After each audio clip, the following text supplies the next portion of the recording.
في أواخر القرن ال19 ميناء سان فرانسيسكو كان شغال نار، بس مفيش أي بحار كان بيرضى يشتغل على سفن الشحن لأن ظروفها كانت جحيم. وهنا ظهرت وظيفة مرعبة اسمها الكرامب. الكرامب ده كان عبارة عن سمسار بحارة، كان ينزل البارات يصطاد شاب طموح يوعده بوظيفة سهلة بمرتب خيالي ويمضيه على ورقة. الشاب يصحى تاني يوم يلاقي نفسه على سفينة في نص المحيط راح على الصين. والمفاجأة الأكبر الكابتن بيقول له إن أول 3 شهور من مرتبك السمسار قبضهم خلاص كعمولة توظيف، وإنت دلوقتي هتشتغل وتدفع أكلك ولبسك على السفينة. الشاب كان بيلاقي نفسه مسجون في البحر ومديون. طب إيه علاقة سمسار البحارة في أمريكا من 150 سنة بالشاب اللي مسافر الخليج النهاردة؟ الإجابة إن السفينة بقت شركة والكرامب بقى مكتب سفريات بياخد منك ومن الشركة. النهاردة احنا هنفتح الصندوق الأسود لبزنس وتجارة التأشيرات، وهنفكك البيزنس موديل اللي بعض المكاتب شغالة بيه. ازاي بيتم إقناعك تسافر براتب ضعيف، وايه اللي بيدور في الكواليس عشان تحس ان ده الطبيعي ويقنعوك انك هتعرف تحوش. وازاي السمسار ومكتب السفريات والكفيل او الشركة اللي في الخليج بيقسموا التورتة من جيبك انت. وفي آخر الحلقة أنا هشارك معاك الدرع الواقي، سيستم مجاني بالكامل وشيت إكسل هيخليك تحسب حسبتك صح وتعرف العقد اللي قدامك ده فرصة حقيقية ولا فخ هيستنزفك. فخليك معايا للآخر. وأنا أحمد شحاتة وده نفس الأثر.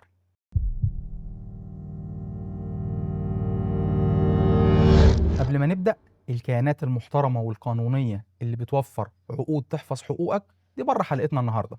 عشان نفهم اللعبة صح لازم نبص لها بعين المستثمر مش بعين الشاب اللي بيدور على فرصة. في عالم الاقتصاد في حاجة اسمها اقتصاد الظل، وهنا احنا بنتكلم عن اقتصاديات توريد العمالة. تفتكر ليه مستشفى كبيرة أو شركة مقاولات ضخمة في الخليج تعينك براتب 2000 ريال في حين إن ميزانية الوظيفة دي عندهم على الورق ممكن تكون 4 أو 5000 ريال؟ السر هنا في التعاقد من الباطن. الشركة الأم مش بتعينك يا صديقي بشكل مباشر، هي بتروح لمكتب توريد عمالة وتقول له أنا محتاج 100 موظف وهدفع لك في الواحد 4 5000 ريال شهريا وانت هتتصرف معاهم. هنا دور المكتب بيتحول من مجرد وسيط لتاجر بيأجر مجهودك. انت في اللحظة دي بالمعنى الاقتصادي البحت ما بقتش إنسان بيستثمر في مهاراته، انت تحولت لسلعة. عارف فكرة التاجر اللي بيسافر الصين بيقعد مع صاحب المصنع ويقول له أنا عاوز أرخص نسخة من المنتج ده عشان أضاعف مكسبي.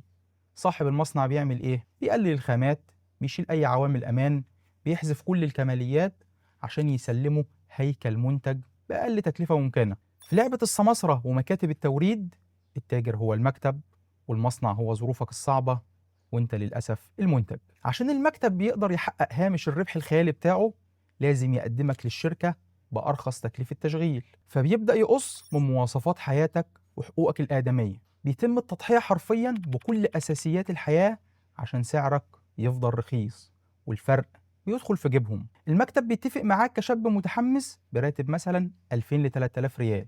طب والباقي دول بيروحوا على طول لجيب المكتب كل شهر كرسوم إدارة وتشغيل مستمرة طول ما انت شغال وموجود في البلد. العملية دي بتتم بشكل ممنهج جدا ومدروسة بالورقة والقلم.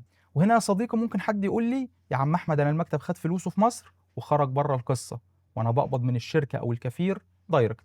النقطة دي مهمة جدا، وعشان كده لازم نوضح إن تسليعك في بيزنس السفر بيتم على 3 نماذج اقتصادية وكلها أسوأ من بعض، وتقارير المنظمات الدولية فضحتهم بالاسم.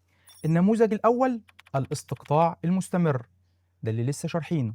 المكتب بيفضل ياخد نسبة من مرتبك طول ما انت شغال. منظمة العمل الدولية أطلقت على الممارسة دي سرقة الأجور المقننة، وأكدت بالتقارير إن العامل بيفقد من 30 ل 50% من قيمته الحقيقية اللي بتدفعها الشركة الأم لصالح مقاولين الباطن. النموذج الثاني التربح المزدوج، ده بقى اللي انت فاكر إن المكتب طلع منه وملوش دعوة بمرتبك. البنك الدولي في تقاريره عن تكلفة الهجرة بيكشف الجريمة دي بوضوح. قوانين العمل بتلزم صاحب العمل في الخليج بدفع تكاليف استخدامك بالكامل. اللي بيحصل على الأرض إن بعض المكاتب أو تجار التأشيرات بياخدوا عمولة توظيف من الشركة الخليجية وبيلف ياخد منك أنت من 50 ل 200 ألف جنيه حسب المهنة. في الاقتصاد ده اسمه التربح المزدوج، بياخد من الطرفين ويبيعك للشركة ويبيع لك الوظيفة ويطلع هو كسبان ويسيبك تبدأ حياتك برصيد سالب مديون بيه. النموذج الثالث تجارة الإقامات، ده الشاب اللي بيسافر تأشيرة حرة. تقارير حقوقية واقتصادية كتير بتسمي ده السوق السوداء للتأشيرات. تجار الإقامات أو كفيل غير ملتزم بالقانون بيبيع لك ورق الدخول ويسيبك في الشارع تدور على شغل وتتحمل كل المخاطر الاقتصادية. واللعبة ما بتخلصش هنا، ده بيفرض عليك إتاوة سنوية، ضريبة غير قانونية، عشان يجدد لك إقامتك من غير ما يقدم لك أي خدمة. تعال بقى يا صديقي نمشي ورا مسار الفلوس ونشوف الحقيقة. الشاب طبعا بيستلف أو أهله بيبيعوا حتة أرض أو ذهب عشان يوفروا له فلوس السفر. الفلوس دي بتروح فين؟ تعالوا نمسك الآلة الحاسبة ونحسب الفاتورة الفعلية اللي بتدفعها قبل ما تركب الطيارة، بند بند، ونرسم خريطة لفلوسك. نبدأ بالرسوم الأولية. ورقة إنجاز، أول ورقة بتتعمل لتسجيل البيانات إلكترونيا، تكلفتها من 800 ل 900 جنيه. الكشف الطبي، منصة وافد اللي كنا بنسميها جامكا. فحص مستشفى وبصمة عين بتكلفة من 1800 ل 2200 جنيه. وهنا الفيش وتصديق الخارجية أمرهم سهل، لكن لما بتدخل في تصديق الملحق الثقافي انت مجبر تعمله عن طريق مكتب معتمد، وهنا الفاتورة بتدخل من 2500 ل 3500 جنيه أو أكتر للشهادة الواحدة. وأي فلوس زيادة بتدفعها معظم المكاتب بتاخدها كرسوم خدمة. لحد هنا دي مجرد مخالصات حكومية. تعالوا ندخل المطبخ ونشوف إزاي بيتم تجهيزك إنك تقبل.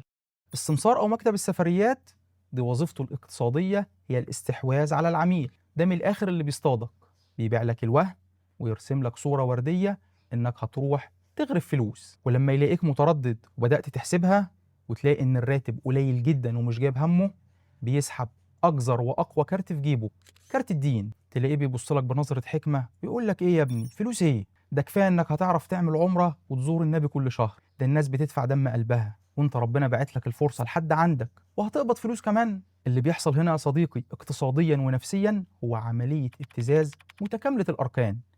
بيغلف لك الاستعباد الاقتصادي بغلاف ديني، بيحسسك بالذنب انك بتفكر في الماديات والأرقام قدام فرصة عظيمة زي دي.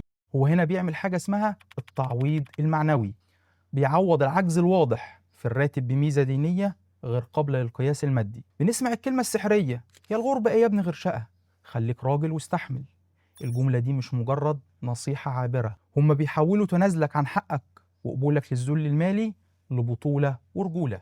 دلوقتي يا صديقي انت ممكن تسألني سؤالين في منتهى الأهمية طالما الموضوع استغلال كده. واحد، ليه الشباب بتقبل العرض من البداية؟ اتنين، وليه لما بيسافروا ويصطدموا بالواقع ما بيرجعوش؟ الإجابة هنا محتاجة تفكيك للعبة نفسية واقتصادية مرعبة جدا. خلينا نتكلم بكل صراحة، انت ليه بتقبل بالراتب القليل؟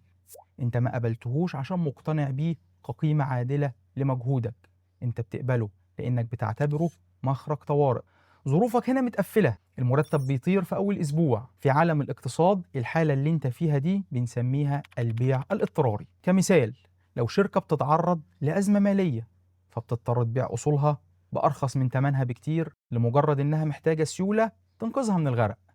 انت للأسف بيحصل معاك نفس الشيء، صحتك وشهادتك وسنين شبابك هي أصولك، بس لأنك مخنوق ومفيش قدامك حلول بتضطر تعمل بيع اضطراري لمجهودك بأقل سعر في السوق. السمسار بيشم ريحة الخنقة دي فيك، وعشان هو تاجر شاطر بيبيع لك الفيزا دي بأغلى سعر وبيمضيك على أقل مرتب. طيب سافرت واصطدمت، ليه ما بترجعش؟ بسبب هندسة المديونية.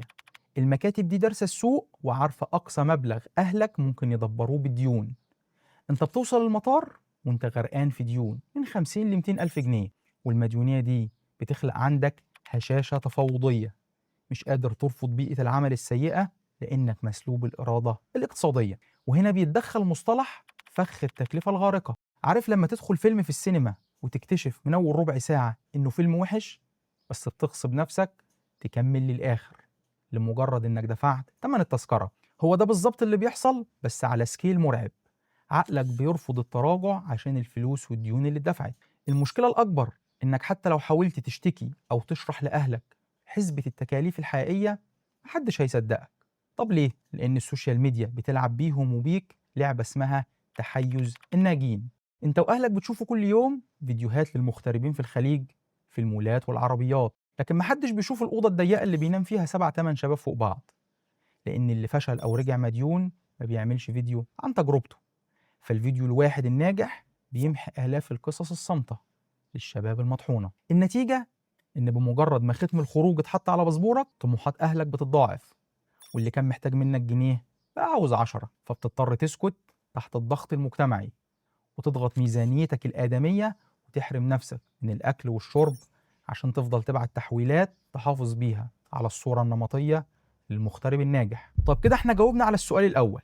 السؤال التاني بقى، ليه لما بيسافروا ويصطدموا بالواقع ما بيرجعوش؟ خليني الأول يا صديقي أكلمك عن لعبة خطيرة اسمها تبديل العقود. وانت في بلدك السمسار أو المكتب بيقعدوا معاك ويوروك عقد مبدئي محترم جدا، راتب أساسي بدل سكن بدل مواصلات تأمين صحي. انت بتفرح وتوقع على العقد وتلم شنطتك وتسافر. لكن أول ما بتوصل المطار في الخليج، وفي اللحظة اللي انت فيها في أضعف حالاتك منقطع عن أهلك وفي بلد غريب ومعكش غير شنطة هدومك، بيتم استقبالك بعقد جديد تماما. العقد الجديد ده بيكون فيه الراتب الأساسي أقل بكتير، البدلات ملغية أو مدمجة بشكل غير عادل، وبنود تلزمك بالعمل لساعات إضافية بدون أي أجر إضافي. ولما بتيجي تعترض الرد بيكون بمنتهى البرود: ده العقد اللي عندنا، لو مش عاجبك ارجع بلدك. تحت الضغط ده، ولأننا شرحنا من شوية فخ التكلفة الغارقة والديون، شباب كتير بتلاقي نفسها مجبرة توقع على العقد الجديد وتتنازل رسميا عن حقوقها لأنها خايفة من الترحيل. لكن اقتصاديا وقانونيا اللحظة دي هي اللي لازم تتمسك فيها بنسخة عقدك الأصلية، تتواصل فورا مع وزارة العمل أو الملحق العمالي لبلدك، لأن تبديل العقود جريمة بيعاقب عليها القانون في أي دولة. طب خلينا نفترض السيناريو الأفضل، إن أنت سافرت طبيعي وما حصلش معاك أي حركة لتبديل العقود في المطار، واستلمت نفس العقد اللي أنت ماضي عليه في بلدك بالظبط. الحقيقة الاقتصادية هنا إنك برضه رايح لهم متشفي جاهز. طب إزاي؟ تعال نحسبها بالورقة والقلم ونعمل حاجة اسمها رياضيات الراتب. لو افترضنا ان انت رايح على راتب 3000 ريال، اللي هم بالمصري رقم كبير، وكنت طاير بيه من الفرحة، تعال نبدأ عملية الطرح. إيجار سكن أوضة في شقة مشتركة هتكلفك من 400 ل 700 ريال في الشهر. أكلك وشربك لو بتطبخ مع زمايلك ومش هتاكل بره خالص من 500 ل 900 ريال في الشهر. المواصلات مفيش معاك عربية من 300 ل 600 ريال. موبايل وإنترنت دي ضرورة مش كماليات من 150 ل 250 ريال. قسط ديون الرحلة هنقول مثلا اللي انت مسافر عليك 100,000 جنيه ديون، لو هتقسطهم على سنتين يعني هتدفع من لحمك الحي كل شهر 350 ريال. تحويلات لأهلك من 700 ل 1500 ريال عشان المصاريف وتساعدهم. الإجمالي كل المصاريف اللي قلناها دي ما بين 2400 ل 4300 ريال في الشهر. ولو دخلنا أكتر في بنود العقد اللي أنت ماضي عليه، هنلاقي الكوارث موجودة في 3 فخاخ أساسية بتدمر أي أمان وظيفي أو مالي ليك. رقم 1: تخفيض التكلفة. الشركات بتطبق استراتيجية لتقليل تكلفة الحد الأدنى، بتكتب لك في العقد تأمين صحي، بس في الحقيقة بتعمل لك أقل فئة تأمين. تذاكر الطيران تكتشف إن التذكرة كل سنتين. ولو فكرت تجيب أسرتك، الشركة بتطبق نظام خبيث اسمه نقل التكلفة، بتديك الحق القانوني للاستقدام بس بتسحب منك القدرة الاقتصادية، لأنك بتتحمل رسوم المرافقين الحكومية وتأمينهم الطبي ومدارسهم. تكاليف ممكن تحتاج أصلا ضعف مرتبك يا صديقي. ثانيا: سراب مكافأة نهاية الخدمة. هنا بيتلعب بيك لعبة محاسبية في هيكلة الراتب. قانون العمل بيربط مكافأة نهاية الخدمة بالراتب الأساسي، فالشركة بتعمل إيه؟ تخلي الأساسي بتاعك مثلا 600 ريال والباقي كله بيتحط تحت بند بدلات. تيجي تمشي بعد كام سنة تلاقي مكافئتك بتتحسب على الفتافيت دي. ثالثا: ابتزاز المخالصة النهائية. دي اللحظة اللي بتتاكل فيها آخر مستحقاتك، واللي بيسميها الاقتصاد عدم توازن القوى. انت خلاص مروح ومستني تاخد بقية فلوسك، تلاقي الشركة بتطلع لك ورقة اسمها مخالصة نهائية وتقول لك امضي انك استلمت كل حقوقك عشان نديك تأشيرة الخروج النهائي وتذكرتك. هنا بيتم ابتزازك بعامل الوقت، فبتضطر تمضي وتتنازل عن رواتب متأخرة أو جزء كبير من مكافئتك عشان بس تعرف ترجع بلدك. والشركة بتقفل دفاترها بشكل قانوني تماما على حساب عرقك وتعبك. طيب يا صديقي، بعد ما فككنا البيزنس ده، ايه الحل؟ وازاي تحمي نفسك كشاب بتدور على فرصة حقيقية ومش عاوز تبقى مجرد سلعة بتتباع. زي ما احنا متعودين بنحاول نحط خريطة تساعد في الحل. عشان كده في 4 إشارات سريعة أول ما تلمحهم في أي عرض سفر تطلع تجري على طول. رقم 1، مبدأ الدفع العكسي. الوظيفة الحقيقية هي اللي بتدفع لك عشان تروح، مش انت اللي بتدفع عشان تشتغل. أي مبلغ بيطلب منك خارج الرسوم الحكومية الرسمية زي الفحص الطبي وتصديق الورق معناه انك بتتعامل مع سمسار بيبيع لك بيعة. 2، وظيفة الشبح. لو العقد مش مكتوب فيه اسم الشركة النهائية اللي هتشتغل فيها صراحة، أو المسمى الوظيفي مطاط ومجهول زي عامل عام، دي تذكرة تشغيلك في أي مكان وبأي مجهود. 3، فخ الفومو أو الضغط النفسي. لو السمسار أو المكتب قال لك الفيزا هتطير ادفع العربون خلال يومين، ده تكتيك رخيص ومقصود عشان يمنعك من التفكير المنطقي. 4، لعبة الصافي والمخفي. العقد اللي بيركز على الراتب الكلي وبيتجاهل تماما فئة التأمين الصحي، نسبة التحمل اللي انت هتدفعها، شروط مكافأة نهاية الخدمة، تذاكر الطيران بشكل واضح لا يقبل التأويل. هو عقد متصمم عشان يشفط مجهودك. وهنا عاوز اقول لك يا صديقي حاجة أخوية، اوعى تحس بالذنب أبدا لو رفضت عرض سفر وحش أو حسيت إنه استغلال. قعدتك في بلدك بتدور على فرصة حقيقية أكرم لك وأوفر لك 100 مرة من سفرية تقطم ظهرك بالديون وتستنزف سنين شبابك على الفاضي. طب لو كل اللي فات دي أفخاخ، إيه هي السكة الصح؟ وفين أقدر ألاقي الفرصة الحقيقية النظيفة؟ بص يا صديقي، دور في 3 اتجاهات. رقم 1، التقديم المباشر. ادخل بنفسك على المواقع الرسمية للشركات الكبيرة في الخليج، مستشفيات، شركات مقاولات أو مكاتب هندسية، وقدم في خانة الكارير. الشركات دي بتدور على كفاءات حقيقية، ولما بيقبلوك هم اللي بيتكفلوا بكل مصاريف الاستقدام من ألف للياء. 2، منصات التوظيف الاحترافية زي لينكد إن ومواقع التوظيف المعتمدة في الخليج. هناك الشركات بتنزل إعلاناتها بشكل مباشر أو عن طريق شركات وسيطة محترمة بتاخد عمولتها من الشركة اللي طالباك مش من جيبك أنت. رقم 3، المقابلات المباشرة الرسمية. خليك دايما متابع الملتقيات الوظيفية اللي بتعلن عنها وزارة العمل أو المقابلات اللي بتنزل الشركات الخليجية بنفسها تعملها في بلدك. دي بتكون عقود مباشرة وواضحة ومفيش وسيط يمص دمك. وعشان الموضوع حياة أو موت ومصيري بالنسبة لمستقبلك ومحتاج تركيز في تفاصيل كتيرة، أنا جهزت لك درع واقي كامل، ملف PDF مجاني في تشيك ليست، أهم 15 نقطة محورية لازم تراجعهم بالورقة والقلم قبل ما تمضي على أي عقد سفر، ومعاه شيت الإكسل اللي اتكلمنا عليه في حلقة الفاتورة المخفية للغربة عشان تحسب الجدوى الاقتصادية وتعرف السفرية دي هتكسبك ولا هتخسرك. الملف ده هتلاقيه موجود على قناة التليجرام بتاعتنا مجانا، اللينك بتاعه في الوصف، نزله وخليه على تليفونك لأنه حرفيا ممكن ينقذ سنين كتير من عمرك. لو رجعنا يا صديقي للبحارة بتوع سان فرانسيسكو، الشباب اللي كانت بتتمسك من نقطة ضعفها وهي الجهل باللي مكتوب في الورقة اللي مضوا عليها، النهاردة السماسرة بيعتمدوا على نفس الجهل. وده بياخدنا بشكل مباشر لسؤال الحلقة، إيه الفرق بين العقد اللي السمسار خلاه يبان زي الكنز في بلدك وبين شكل حياتك الحقيقي دلوقتي في الغربة؟ احكوا لنا كواليس سفركم وتجاربكم في التعليقات، لأن قصتك ممكن تكون طوق نجاة لشاب تاني لسه بيجهز ورقه. وكل تعليقاتكم هتابعها بنفسي لأن مؤمن إن النقاش هو اللي بيصنع الوعي. ما تنساش تشوف كل الحلقات اللي فاتتك وتفعل الجرس عشان يوصلك كل جديد. أشوفكم على خير في حلقة جديدة. السلام عليكم ورحمة الله.